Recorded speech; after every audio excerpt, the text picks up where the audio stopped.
Hello, my name is Tony Lalacata, and I'm doing a media testing run for my worldviews presentation, and that my topic is on the decline in animal populations and habitats, specifically in the 21st century. Now, in this slide, I basically go over the two main origin stages of habitat decline and rapid extinction rates with animals.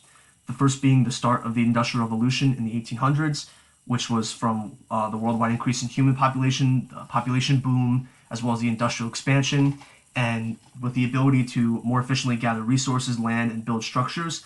The cost of that was much of our nature and animal habitats across every biome 200 years ago and onward. And the next stage was the hunting era. Now, this 50-year period in the 20th century was where most countries did not abide or have certain laws that protected species from going extinct or staying endangered. So whether it be for sport, medicine purposes, or consumption to eat, animals were hunted at an unprecedented rate at this time. And most of which in common areas such as Asia and North America became critically endangered by 1970. Now, how does this affect us today?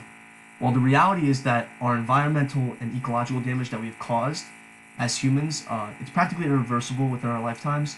As seen with these sheets, vertebrate animals saw a 60% decline in the past 40 years. Now, in order to combat this, the next 40 years would need the rate of improvement at the same rate as which we destroyed the populations, which is not currently feasible with technology we have. And this is even more so with freshwater habitats being more than 80% decline.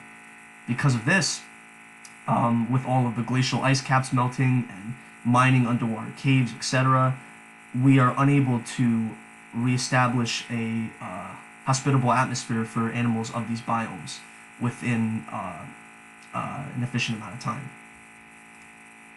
Now, some of the primary causes of habitat loss and animal extinction in the world today range from the rise of modern agriculture with basically unknowingly terraforming Earth in a negative way. Same with irrigation, with messing with erosion and how we build pipes and water systems under the ground, the construction of buildings, homes, gas-powered vehicles emitting CO2 in the atmosphere, as well as pollution with plastic ruining our oceans, overhunting and black market operations with overhunting and overfishing, diseases we give such as Ebola, where strains of viruses can affect animals such as African gorillas that nearly wiped their population out. And then the most significant would be climate change, something that is nearly unavoidable, in which we need methods that we do not yet have to combat the inevitable doom of many of our species on this earth. And here I have a video that I want to show before specifically the endangerment of Canada. And with that, that is essentially what my presentation will entail.